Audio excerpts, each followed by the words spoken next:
All right, we are back. Final segment on Morning Line with News Channel 5 Programming Director Mark Binda, taking a few calls throughout the show and talking about the new, as you see, CBS Fall Preview. The show's coming up. This next one, again, these last three that we've talked about, Man with a Plan, and now we're going to go to The Great Indoors. They're coming later in the season. Great Indoors, yeah. CBS has got Thursday Night Football for about 6 or 7 weeks. It's not in a row, so that's why I'm not giving you the exact number. We've got 6 games, but there's 1 week where we don't have a game. So these shows will debut in November, I think the first Thursday in November once football is over on CBS. So The Great Indoors, Big Bang Theory will move back to its Thursday at 7. The Great Indoors, starring Joel McHale of Community, will be Thursdays at 7:30. This is kind of another fish out of water show. He's a Bear Grylls, kind of Grizzly Adams outdoors guy, works for like a Field and Stream magazine. They decide they're going to fold the magazine and it's only going to be available online. So now he's got to come indoors and work with these, millennials who know nothing about the outdoors, but they're all, computer geeks and whatnot. So, all right, let's have a look at that clip. That sounds interesting. The show is called The Great Indoors, so that's a play on the great outdoors, but it's indoors. Do you see what's happening there, guys? My name is Matthew Perry, and I'm playing Jack Gordon. But you wish you were that guy. Here, there's a shelter up the street. Joel McHale plays Jack, who does a lot of research for this magazine, but the magazine is going under. It's going to become an online website, and he has to come work at a company with 3 kids who know zero about the outdoors, and he knows nothing about the internet world. Good news, we just had our most retweeted online poll. Best outdoor gear for the zombie apocalypse. Yeah, nailed it! Can you guess the #1 zombie killing tool? Remembering zombies don't exist? It's a very outdoorsy guy coming in to an unnatural setting for him. He doesn't even recognize the workplace, and right out of the gate, they don't recognize him. What's his digital media footprint? He has no Twitter, no Facebook. It's like he doesn't exist. That generation that's grown up knowing nothing other than the internet and social media. It's time that had a little bit of a slapping in there. Those young kids, they're smart, yes, but they don't know what to write about. Yeah, I've seen the website. Best 3 ways to drink your own urine?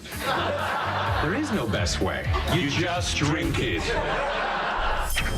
It's a really cool... Interesting. I was, I just noticed, I guess I saw his name and I didn't make the attachment. That was McLovin who's producing this, right? And he's in it. He's not from Superbad and all these other movies and Kick-Ass, and he's great. He's matured. He used to be so skinny and all that, and now he's in this movie, or in this show instead of movies. And that'll be Thursday nights at 7:30, starting November 3rd, I think it is, and it'll be Big Bang leading into Great Indoors, then Mom. Mom comes back, great show, and then... Life in Pieces, which was a show we introduced last year, that's coming back for year 2, so that's always good. Okay. Hey, is football still king? Football NFL, how big is it? Still king. I mean, the ratings are huge. Even when the Titans aren't doing well, the numbers. How was it yesterday? How was yesterday's game? Yesterday was a 21 rating, and what a 21 rating means is that's the percentage of homes that were watching the game yesterday. So basically, 21% of homes watched the Titans game. And you're saying saying homes with TVs? This is just all homes. Now, all homes. Of the homes that were actually watching TV at that time, with their TVs turned on, it was probably like a 32 share, 33 share. I didn't look at that number, but the key one is how many homes, total are watching. Watching. Like for perspective, a Super Bowl gets what type of? Well, this past Super Bowl, because Peyton is still one of Nashville's favorite sons. I mean, it was an all-time record. I think we had a 56, 57 rating. 57% of all homes in our viewing area. Yeah. We're watching. I mean, and our viewing area is now 1 million homes, basically. A little bit above that. So, if you're doing a 20 rating, it's 20 times 10,000 or whatever it is. Sure, I mean that's amazing. I mean, Super 20 Bowl's rating would be 200,000 homes, obviously. Okay. And what's the #1 rated show right now on CBS?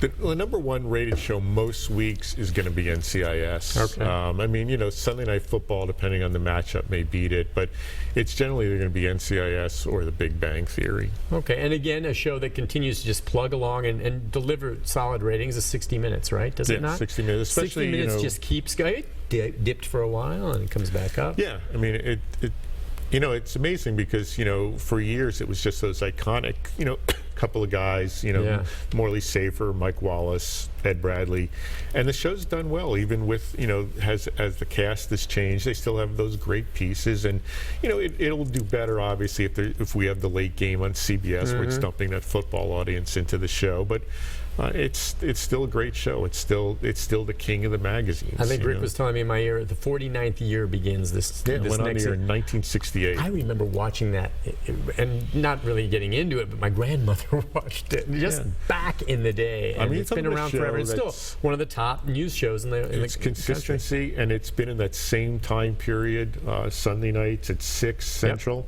It's clockwork. It's comfort knowing it's amazing. there. Exactly. What about sometimes CBS also airing, specials? Now, we have this John Benet Ramsey piece. Right, what which about actually that? did okay last night. I was surprised. It's two parts. There's another part. Two-part is second part tonight. I thought because Dr. Phil's had it on, and 2020 did it, and or it was Dateline. I thought, all right, everybody's gonna be a little tired of John Benet by the time it runs on CBS, but it actually did a nice number last night. So beat the Emmy Awards. So part 2's tonight. It was going to be 3 parts, but CBS has condensed it down to 2.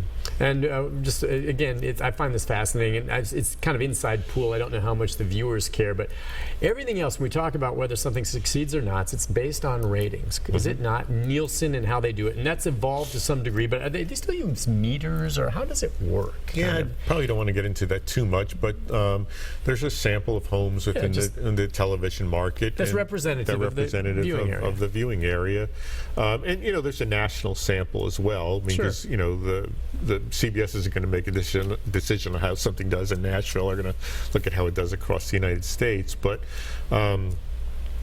That ratings are a big thing, but and obviously the number one thing people look at. But shows have survived on good word of mouth a little bit. Yes. Social media is huge now with programs. If you can get a lot of good buzz on social media, that may give, if the show's like kind of on the fence, but you're getting that good critical love and kind of like people are talking about it, that might be enough to get a second year or to go from 13 episodes to 22 sometimes. Right, right. And so the online though is becoming a more and more important part of everything, is it not? I mean, you look at a CBS promo these days, they don't promote necessarily watch NCIS. They'll say watch NCIS tonight at 7 o'clock. But also watch it on CBS All Access or the CBS app, something like that.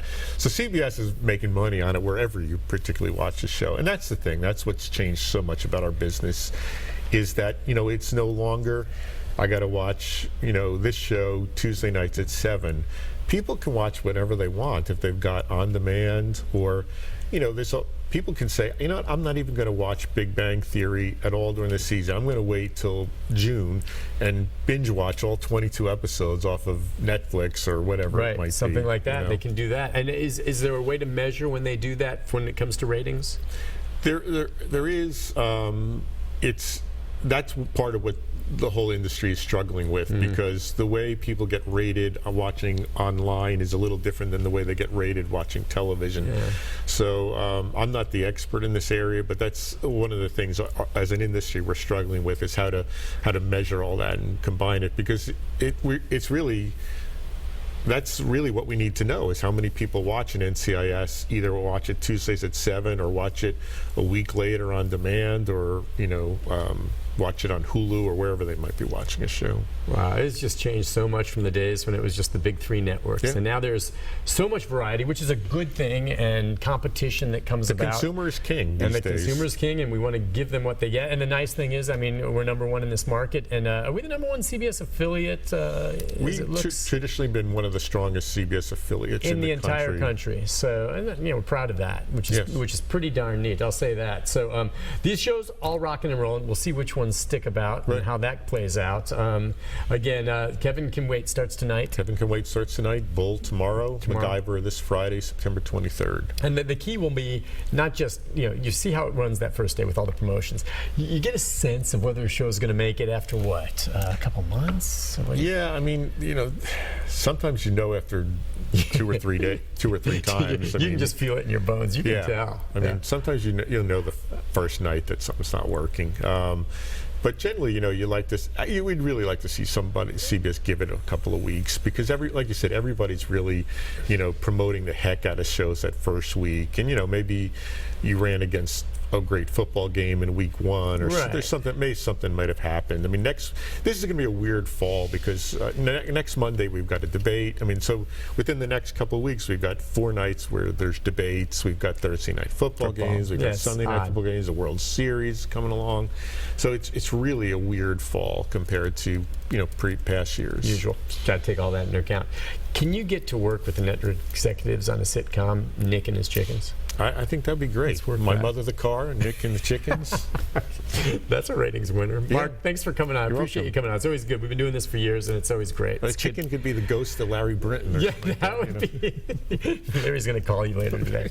All right. Thanks again to Mark Binda, Programming Director here at News Channel 5. Take a break. Be back with a programming note about tomorrow right after this. Stay with us.